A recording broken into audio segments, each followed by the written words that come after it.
Game over.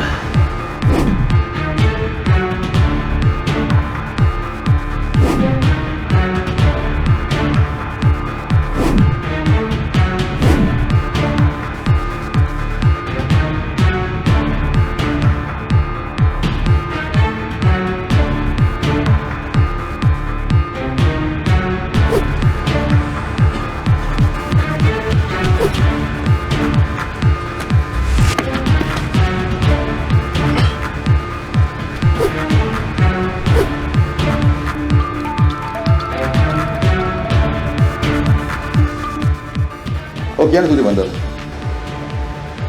सो then තමයි mission එක හරියටම කම්ප්ලීට් වුනේ. සුරජ් මොකද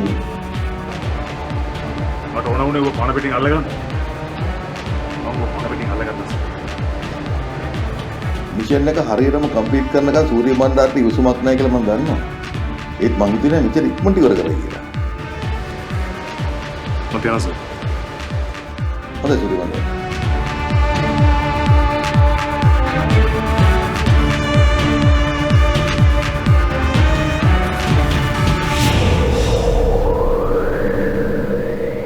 නිමල් පර්වතේව ලංකාවට ගෙන අපි කුඩු කිලෝ 400ක් විතර අපේ යුනිට් එක ගිලවලා වෙනවා. ඔය අකා ඇත්ත බමරුවොත් පක්ෂ විපක්ෂ දේශපාලනඥයන්ගේ රෙදි ගැලවෙනවා. ඒකෙන් ගැලවෙන්න නම් දේශපාලනඥයන්ට ගන්න තියෙන ක්‍රියාමාර්ග දෙකයි. පළවෙනි එක මිනිහව කොහොම හරි නිදහස් කරගන්න.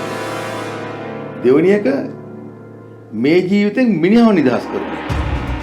මේ ගුණ වෙලා තියෙන සාක්කිත් එක්ක ඒක කරන් ටිකක් අමාරුයි සර්. ඒක තමයි මම මේ කියන්න ගියේ. සමහර විට දෙක ක්‍රියාත්මක වෙන්න පුළුවන්. ඒකෙත් අපි එහා ගහගෙන ඉන්න ඕනේ. මොකද මිනිහාගේ ජීවිතය අපිට ගොඩක් වටිනවා. අනිවාර්යෙන් සර්. තව good news එකක්. සූර්ය බණ්ඩාර සුරාජ්ව තරස් කරලා. සුරාජ් මගේ මේ සේවා කාලය තුළදී මේ වගේ කැපකිරීම කරපු කිසිම මිනිහෙක් මම දැකලා නැහැ සර්. වෙලාවක සූර්ය බණ්ඩාර ගැන පුදුමත් හිතෙනවා. මගේ සේවා කාලය තුළ මේ වගේ දෙන්නෙක් මම දැකලා තියෙනවා. එක්කෙනෙක් ජීවිතුන් අතර නැහැ. ඒ තමයි සූර්ය බණ්ඩාරගේ තාත්තා. හරි. කාජේ යන්න.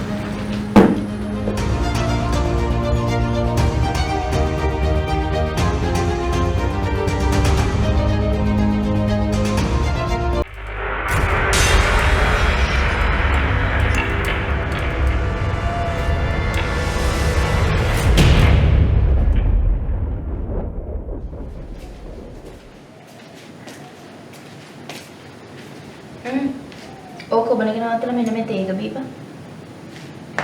මේ ඔබ දැක්කද අලුත් නිවුස් එක? මොකද්ද? කීරි පිටි මිල වැඩි වෙච්ච එක? අයියෝ ඒකත් නිවුස් එකක්ද බං? අයි මොකද? උඹයි මායි බොන මේ තේකටත් ඒ මිල වැඩි වීම බලපානවා. උඹ මේ තේ එකක් ගැන කතා කරනවා. රටේ පොලිසිය මිනිස්සුත් එක්ක සෙල්ලම් කරලා මේ මිනිස්සුන්ගේ ජීවිත නැති කරනවා. හා උඹ දැන් ඔය කියන්නේ අර පාන්දුර පැත්තේ මැරෙන පාතාලකාරයා ගැනද? නිම්මේ පාතාලකාරයෙක් වුණත් මිනිස්සෙක්. කාටවත් අයිතියක් නැහැ මිනිස්සුන්ගේ ජීවිත නැති කරන්න. එතකොට ඒ අක්කු අහිංසක මිනිස්සුන්ගේ ජීවිත නැති කරනකොට කවුද ඒවට වග කියන්නේ? ඒගොල්ලෝ වැරද්දක් කරනවා නම් නීතිය ක්‍රියාත්මක කරන්න ඕනේ. එහෙම නැතුව පොලිසියට දෙන්න බෑ නීතිය අතට ගන්න. මේ බහවස වැඩක්ද? ඇයි? මේ අපි යන්නේ සුරාජ් කියන මනුස්සයාගේ ගෙදර. ඒ මොකද? පත්තරේ ආටිකල් එකකට තොරතුරු ටිකක් ගන්න. උඹට පිස්සුද? මට නම් බෑ කොහෙවත් යන මිනිමරුව සුද්ධ කරන්න. ඒ මනුස්සයෙක් ගෙදර ඇත්ත එක ටිකක් කතා කරා නම් ඔබට තේරෙයි මේ සිස්ටම් එකේ අවුලෙන් හින්දා ඒ මනුස්සයා ඔය තත්ත්වයට පත් වෙලා කියලා. අනේ නිකන් ඉඳහම්බා. ඔය සිස්ටම් මාරයි කියන රටවල් වලත් මිනි මරුව පාතාලය බිහි වෙලා නැද්ද? මේ ඒක ඔය සිස්ටම් එකේ ප්‍රශ්නයක් නෙවෙයි. උන්ගේ හැදියාව නොහැදියාව. ෂා නියමයි ආ. ඔබ ආගම මොකද්ද? අනේ නේ නිකන් ඉඳහම්. ඔන්න තේග බීපන් එක නිවෙනවා.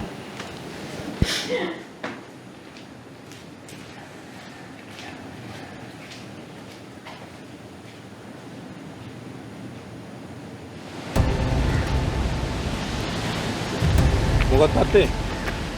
සර් දුන්නා කියලා මං ගෙදර කට්ටියට සල්ලි ටික දුන්නා. මල් වලමත් තිබ්බා. එතන හිටියා. එච්චර කට්ටිය හිටියේ නෑ සර්. ආවල පාල දෙතුන් දෙනෙක් විතරයි. අයි කවුන්සේ කිව්වේ නැද්ද? ඔය මල් ශාලාවේ වැඩ ඔක්කොම කරේ මම කියලා. කිව්වා. සර් ආවනම් තමයි හැබැයි වටින්නේ. අපිට පිස්සුද ඒකෝ? මං උතෙන්ට ගිහිල්ලා උතන පාතාල නායකගේ මල ගෙදරට කුමුදු මන්ත්‍රීතුමා පැමිණේ. සමාජ මාධ්‍ය දාලවලයි පත්තරවලයි ගැහුවොත් එහෙම මගේ තත්ත්වෙට මොකද වෙන්නේ? අම්මත් අපිට කිව්වා සර්. පුතාගෙන් වැඩ කරගත්ත එක ලොක්ෙක්වත් අද පුතාගේ මිනිය බලන්න ආචාර කරන්නවත් එන්නේ නැතුව සල්ලි වල අත පිහිද ගන්න හදනවා කියලා සර්. ඌ මං වෙනුවෙන් වැඩ කරපු එක ඇත්ත. මං ඒකට හොඳට ගෙවලා තියෙනවා. ඌ මරණ කියලා මට ඌගේ මරණය මැත්තේ මම මැරෙන්නද කියන්නේ? මං සර්ගෙන් පොඩි දෙයක් අහන්නද? මේ දැන් ඕක ගැන කතා කරා ඇති. වෙන දෙයක් ගැන කතා කරන්න බලපන්. මෙතන මලගයක් කරන්න හදන්න එපා. මොනවද කියන්නේ? නෑ ඒක නෙවෙයි සර් වෙන දෙයක්. මේ මන් දන්නේ නැහැ. උඹත් එතෙන්ට ගිහිල්ලා ඇවිල්ලා මෙතන කිරිසප්පිය වගේ කතා කරනවා. මෙතන මලගයක් කරන්න එපා බා. නෑ සර්. අර මැරිච්ච කාට වුණ දේ කවදාරි අපිට වුණොත් සර් අපේ මිනිහවත් බලන්න එනවද? මොකද මං උඹලට වෙලා තියෙන්නේ? උඹලා මැරුණොත් මං ඒ මරපිතා මත්තේ මරාගෙන මැරෙනවා. උඹලා මගේ පණනේ. ඈ? එනම් කමක් නෑ සර්. ඔබ ගහක් ගලක් වගේ ඉඳලා මරණය බල්ලා ඇවිල්ලා එකපාරට මොකද වෙනස් වුනේ? ඈ? ඔබ ජීවිතේට මලංගේ ඉදරකට ගිහින් නැද්ද? ජීවිතේකට. ඌ මොනතරම් මැරෙක් වුණත් උගේ අම්මට ඌ පොඩි එකා සර්. මහුසේනහස කියන්නේ මහා අමුතු දෙයක් නේද සර්? යකෝ කාගේ හරි මලගෙදරක මං අවමංගල්‍ය කතාවක් කරද්දිවත් මම මෙච්චර සංවේදී වෙලා නැහැ. නේ. හරි නෑ. මොකද කටහරන් බලන් ඉන්නේ? ඈ? යන්න. අරක් කියලා.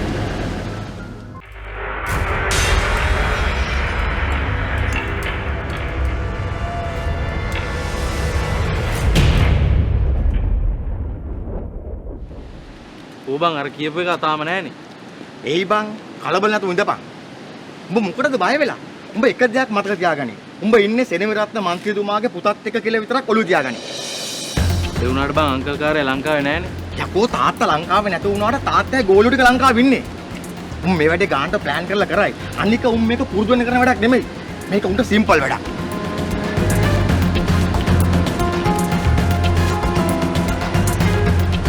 ඔය එන්නේ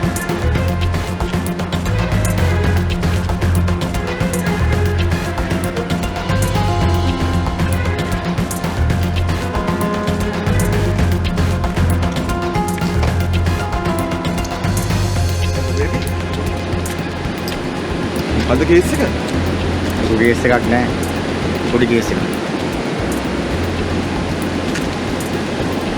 මේ මහරෑ? ඔව්. ඩි කියලා බලන්න.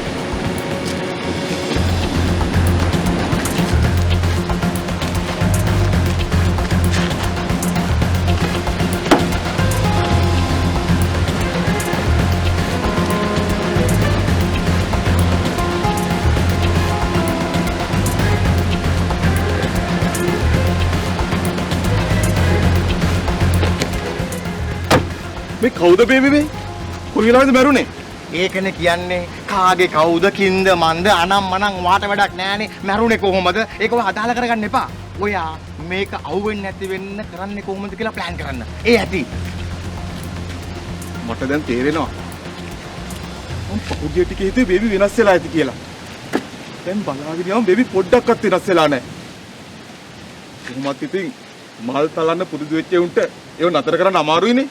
බන කියන්න එපා අයියේ. මේක ඉර කරන විදියක් කියන්න.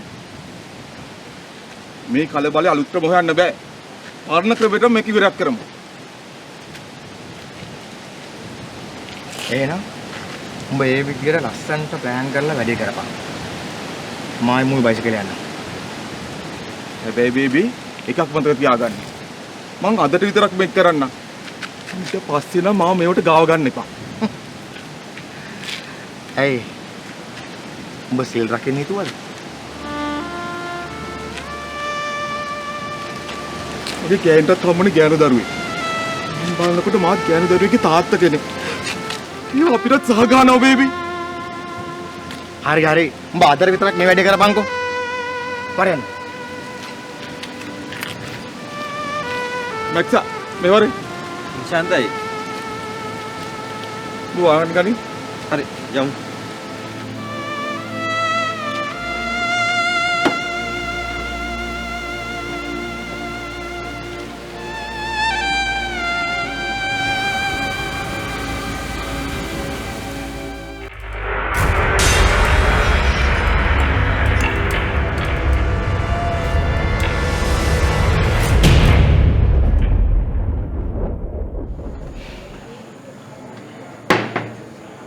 මම කෑවද? නැන්දලන් කෑවා. අයියා විතරයි කන්නේ ඉන්නේ. මමත් කාලේ ඉන්නේ. මම තාම මාත් එක්ක ඉච්චර හිතුම් දින්නේ නෙමෙයි නේද ඉන්නේ. නෑ එහෙම ප්‍රශ්නයක් නෑ. හැබැයි නැන්ද කියන්නේ අපි මෙහි ඉන්නවට අයියා වැඩි කැමැත්තක් නෑ කියලා. ඔයාලා මෙහි ඉන්නවට අකමැති හේතුව මොකක්ද කියලා හොඳටම දන්නවනේ. මතකද දවසක් ඔයා මේ රෑ ඇවිල්ලා වෙච්ච සිද්ධිය? ඒකෙන් සිද්ධ වෙන්නේ මේ ප්‍රදේශයේ මිනිසුන්ගේ ආරක්ෂාව ගැන වැය කරන්න තියෙන කාලය මට ඔයාලගේ ආරක්ෂාව වෙනුවෙන් වැය කරන්න සිද්ධ වෙන එක.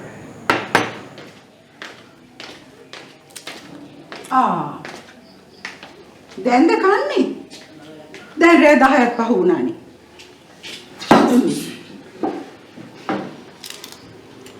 මොනවද මෙයා කියන්නේ? අයියා කියනවා මේ අපි මෙහි ඉන්න එක ගැන මගේ හිතට ලොකු හයියක් කියලා මං කිව්වේ. එහෙමම කියන්න ඇති. මම එහෙම නෙමෙයි කිව්වේ. ඔව් එහෙම තමයි කිව්වේ.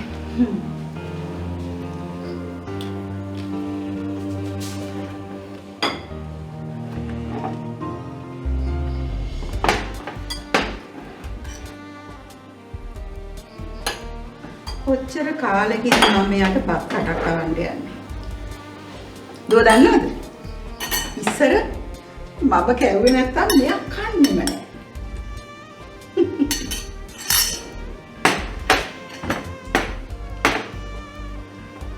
මේ නැන්දේ මම මේ අහන්නම හිටියේ ඔව්. අපි කවද්ද යන්නේ? මොකද්ද? මෙයාට නේදිච්ච හදිසිය.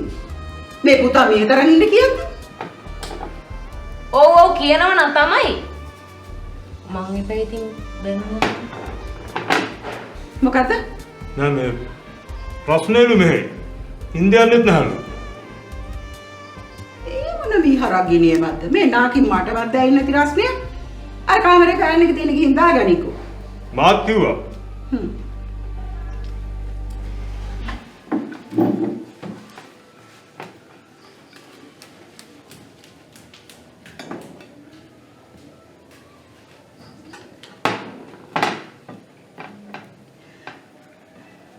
මං ඔය අරක මේක කිව්වට හිත හොඳ එකි. හරියට මගේ කුසේ උපන් දරුවෙක් වගේමයි මාව බලාගන්නේ.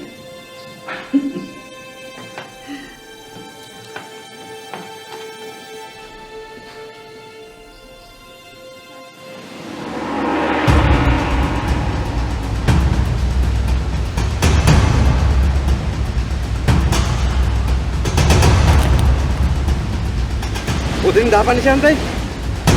උදින් දාපන්.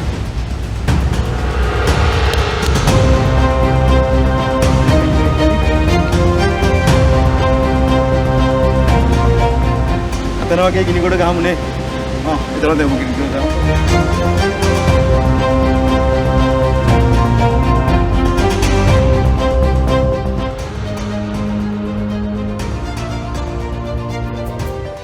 සියත TV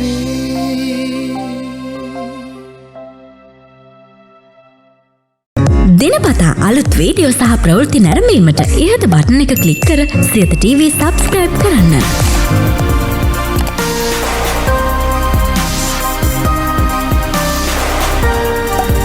අලුත් වීඩියෝ ගැන මුලින්ම දැනගන්න මෙම සීනුව ක්ලික් කරන්න.